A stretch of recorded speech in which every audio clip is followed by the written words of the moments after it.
On s'en va les calibres, là. Véro, on s'en va les calibres. T'as l'air d'être contente? Ah non, c'est par Montre-toi la face un peu, bon Youss.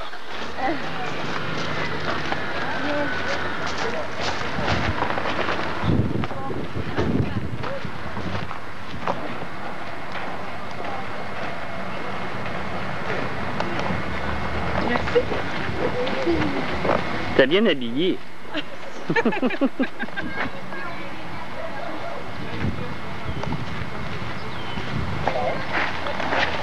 Ah ben, c'est très... Bon, enfin.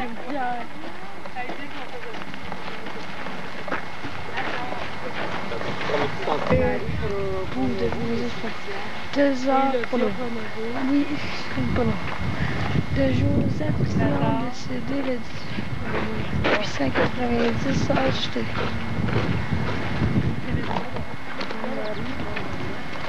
C'est la chemin.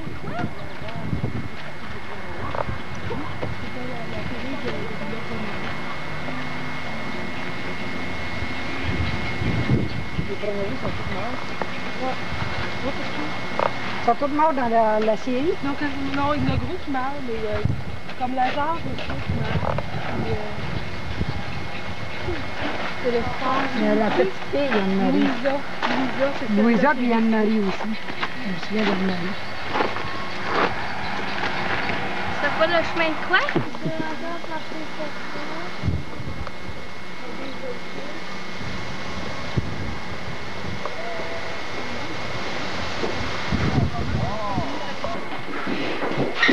Ça n'a pas changé, hein? C'est encore les places en arrière qui sont les plus populaires. C'est des parachutistes. Allez, braves! Vous autres venez vous asseoir en avant. Vous avez tout le monde, hein? Ce sont des décors de cinéma, si on veut. Et puisque vous y êtes, ben on va en profiter pour faire le tour. Alors, premièrement, la chose la plus intéressante, à mon avis, ce sont les bureaux. Parce que ces bureaux-là, on peut penser qu'ils sont très vieux en les regardant, mais en réalité, ça a seulement 4 ans. On les a fait spécialement pour la télésérie. Et regardez, il y a jusqu'à des graffitis sur certains couvercles, comme quoi le souci du détail était très important quand on a fait les décors. Les chaises, par exemple, contrairement au bureau, c'est que les élèves à l'époque apportaient leurs chaises à l'école. C'est un privilège que vous avez d'être ici. Parce que c'est pas tous les élèves d'Émilie qui ont eu la chance de monter ici en haut. Quand les maîtresses d'école, ça devait surveiller leur comportement. Avoir un comportement exemplaire. On faisait pas monter grand monde parce que leur fréquentation, c'était bien surveillé. Il y a eu quand même la petite Charlotte, son élève préférée, là, qui est montée ici après un de ses petits accidents. Émilie a voulu laver son linge. Il y a eu Alma puis Antoine. Ça a pris un peu moins de temps. Dans le temps, là, prendre son bain, c'était une vraie corvée. On devait aller chercher l'eau en bas, la monter, la faire chauffer, remplir le bain. Et quand on avait fini, prendre son bain, il fallait tout le revider. Fait que disons qu'on ne prenait pas son bain tous les jours. C'était une fois par semaine. La plupart du temps le samedi, comme ça on était propre pour aller à la messe le dimanche.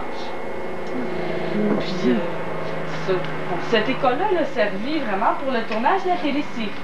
On a dû utiliser quelques petits trucs des fois. Comme on a des planches comme celle-ci, qu'on voit qu'ils sont vissées au lieu d'être clouées. On les remarque aussi parce qu'il y a un espace entre les deux planches. Là. On peut voir un peu en bas. Ces planches-là, ça permettait de les enlever. On pouvait passer soit des caméras ou des projecteurs au travers. Ça permettait d'avoir le moins de personnel possible sur le plancher où on filmait. Enfin, quand on tournait la scène du bain là-bas, c'est les techniciens qui étaient en dessous qui se faisaient pleuvoir. Hein? Les autres n'ont pas trouvé ça drôle. Ça nous donne, à l'intérieur, il y a une fibre comme ça, qu'on doit carder, filer, tisser, avant que ça nous donne vraiment un morceau de tissu de lin. C'était assez long. Ça servait à occuper les hivers de la maîtresse d'école. Je voulais jeter un coup d'œil. C'est ça. Pour ceux qui n'ont pas vu en bas, vous pouvez retourner. Les autres, vous pouvez sortir en arrière ici.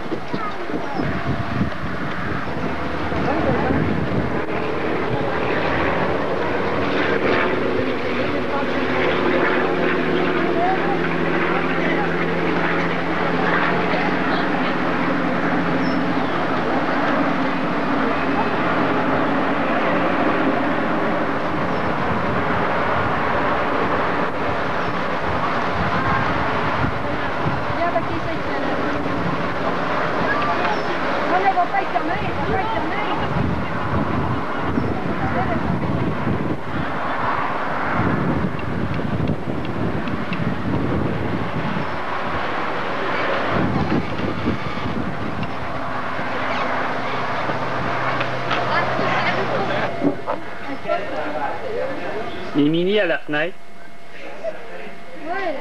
qui attendait au villa.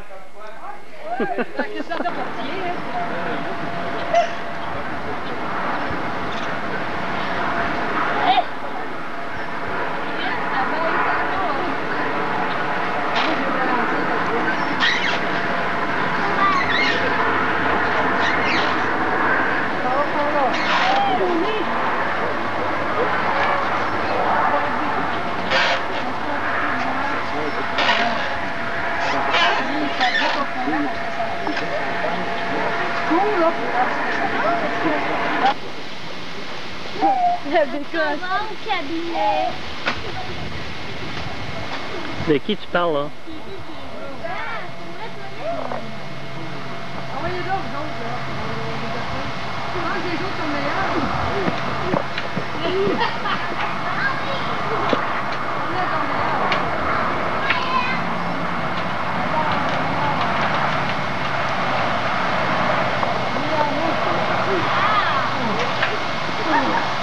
Fermez la porte!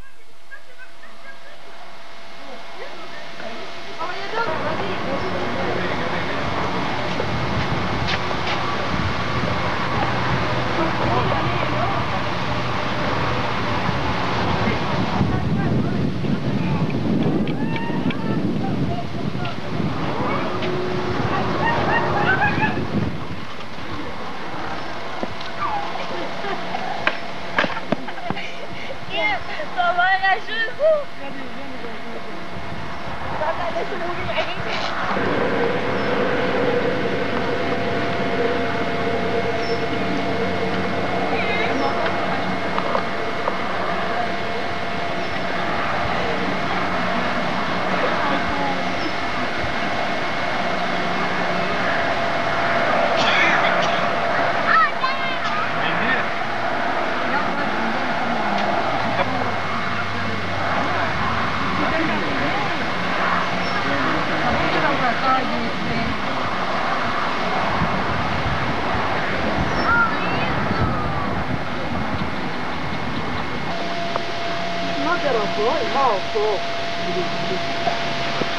Regarde le gros bec,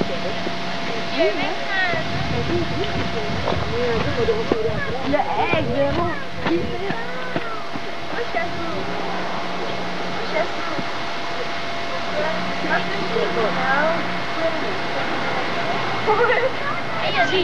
Il y a des chiens. Oh, pas ça. Hum. Touche au fil.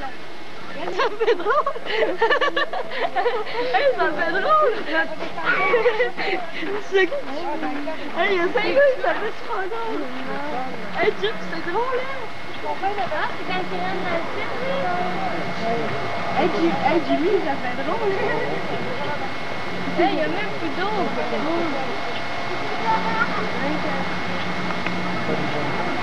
Ouvre-la. Viens. C'est pas qu'il y a une chambre. Ben, c'est parce qu'il y a quelqu'un qui en a besoin. Viens, ils mettent du foin à travers.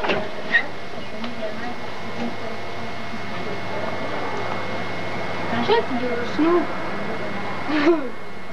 T'as vu ça dans le but, ça?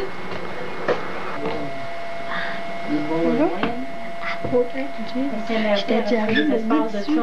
J'étais comme collé, mon. C'est un vrai poisson. C'est l'engin qui est là, mais c'est un vrai. Ouais. Comme un autre chalet.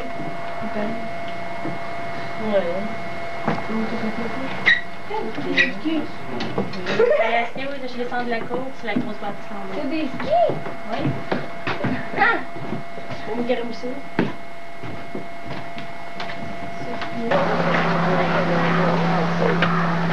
Tu te caches au moineau.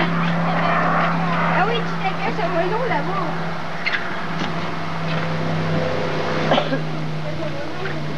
On va aller rentrer par là. On va aller voir.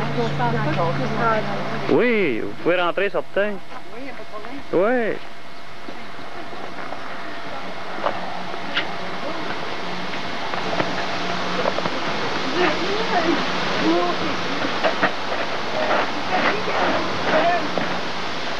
Ah, c'est quoi ça?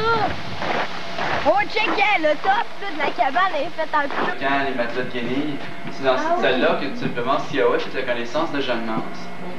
Souvent, lorsque l'on se trouve à l'intérieur des studios à Montréal, on tente toujours d'aller plus loin un peu que les décors ne vont eux-mêmes. Donc lorsque tout simplement... Attention, Gilles, regarde les films. Ah, c'est pas grave, c'est pas grave. C'est beau, c'est correct. Allez-y, Gilles.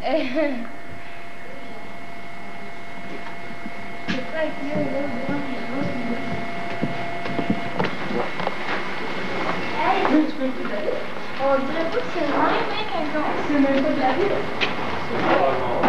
Oui, on sort là. Hey, on dirait pas que c'est le même quand on regarde le film. Allez-y, monsieur. De toute façon, c'est pas loin, là. J'ai mis toutes mes cartes là-dedans.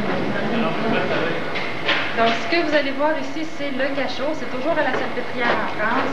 Ça, c'est pas des vraies pierres. Hein. C'est toujours des décors de cinéma. C'est fait en plâtre. Ici, on avait vu Siaoua qui s'était fait enfermer parce que c'était battu avec la matrone. Alors, on l'avait enfermé dans une petite cellule. Vous allez voir, je vais vous laisser aller voir cette cellule-là. Là, c'est pas très grand, c'est sombre. C'est un plancher de terre. Il y a de la paille d'un coin, on couche là. De l'autre côté, c'est la toilette. Alors, on s'organisait comme on pouvait. Il y a avec ce qu'on dommage avait du aussi. vin. Je vais vous laisser aller au fond à droite. Vous pouvez entrer à l'intérieur, gênez-vous pas. Puis vous... Un gars, son ami de son père, qui était venu à Guillemot. Oui. Ah, bien. Elle doit être capable de passer les bras là-dedans. C'est l'exemple, les bras passent direct dedans. Tu passes les bras dedans. Laisse-le, Jim.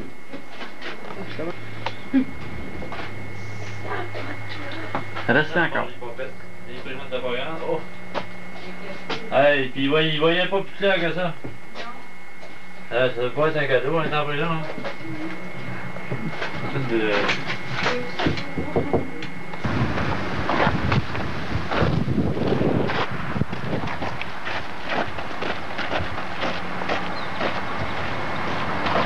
Par terre, comme c'est par terre. Encore aujourd'hui? Oui. Ah ouais? Aujourd'hui. Là, si vous écoutez la série attentivement, ça vous l'avez peut-être vu. Le plancher de la chapelle était en bois, mais c'est vraiment en terre battue, c'est beaucoup plus original, je peux dire. C'est vraiment comme ça à l'époque. Bonjour. Bonjour. Venez vous asseoir un petit peu. Bonjour, ça. Ah, sœur. Pas de sœur. Sœur Catherine? Non. Alors, bonjour. Bonjour. Vous êtes ici à la chapelle Ville-Marie, qui était la première chapelle de Montréal. C'était la première chapelle, mais aussi la première classe. Donc, la première école de Ville-Marie. Alors, dans la série, on voyait les petites filles venir à l'école, comme dans la vraie vie. Parce qu'en réalité, les petites filles venaient à l'école, donc à la chapelle. Et c'est Marguerite Bourgeois, la première, qui a donné les cours aux petites filles. C'était simplement les filles qui pouvaient aller à l'école, car les garçons devaient travailler avec leur père. Donc, aller défricher, aller bâtir, parce qu'il n'y avait rien de construit à Montréal, c'était le début de la colonie. Là, on parle des années 1660. Alors, tout ce que vous voyez ici, ce sont des décors de cinéma. Vous êtes un peu dans un studio.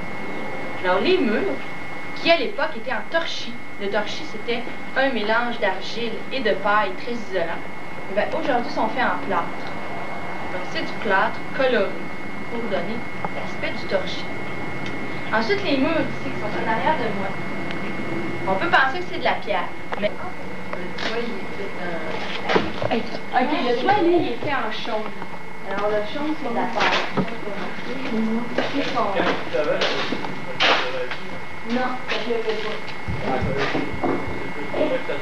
Ouais, je le fais en pente. Premièrement, c'est pas plus noir. Exactement. C'est toujours de la neige. Juste après le milieu d'hiver. Puis ensuite, là, c'est 12 pouces d'épais. Donc, c'est simplement les 12 pouces Vraiment construit en oui, tel que c'était à l'époque. Mais ça peut être des techniques comme des Européens qui viennent. Moi, je dis qu'on ne fait pas comme ça. Hey, Jim. Ouais, c'est belle. Est-ce que pas sur ce banc-là, par exemple, parce qu'il faut gagner sur le mur pour les éliminer? C'est ça. Puis, un peu comme ça, si on entretient, ça dure 1 minute 61. C'est bonjour. Bonjour.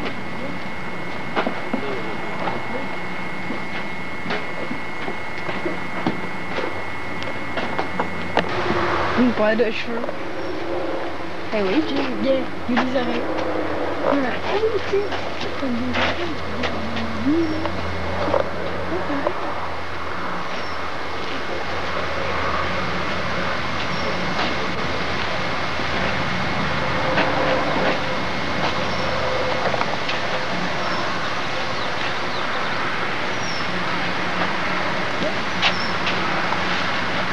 C'était le mari de Tiaoui. Et après leur mariage, on venait habiter dans cette maison-ci.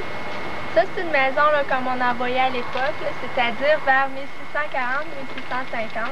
Les maisons étaient toutes semblables à celle-ci. C'était de très petites maisons. C'est un moyen à l'époque qu'ils avaient trouvé pour se réchauffer. En étant petit, ça prenait beaucoup moins de temps là, à réchauffer. Ici, vous voyez le toit, c'est un toit de chaume. C'est la même chose qu'à la chapelle. Ici, on voit beaucoup mieux là, comment c'est fait. On voit que c'est vraiment 12 pieds d'épaisseur. Si vous voulez, vous pouvez rentrer. À l'intérieur, tout a été carré à la hache. C'est ça qu'on voit là, dans le bois de la salle, bon, dans les murs, c'est des coups de hache.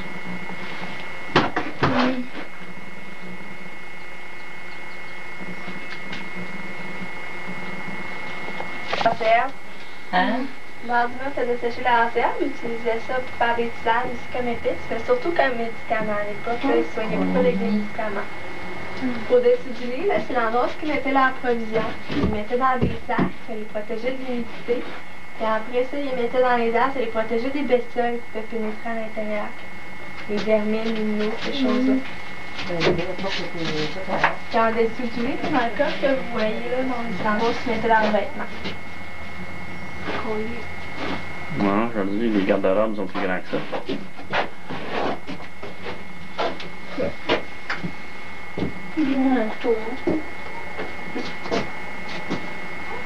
Même la table était faite à hache.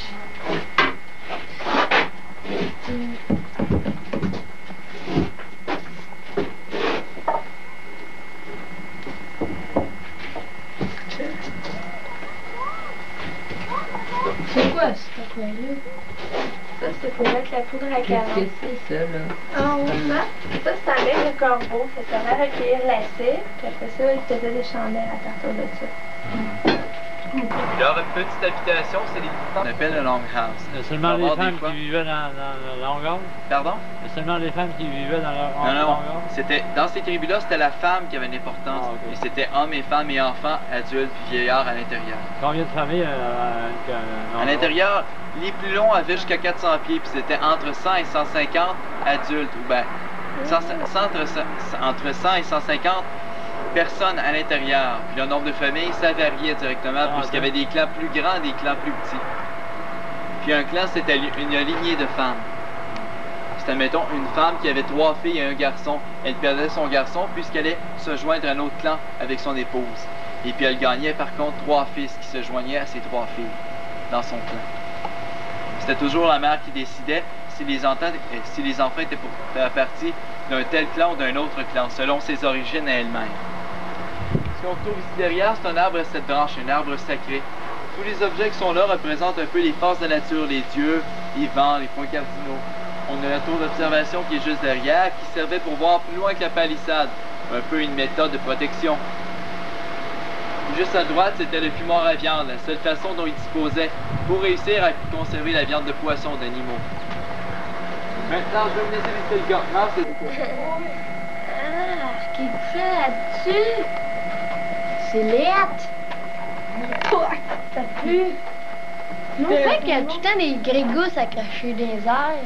Parce que c'était pour la place. Dans le temps, là, il n'y avait pas grand place.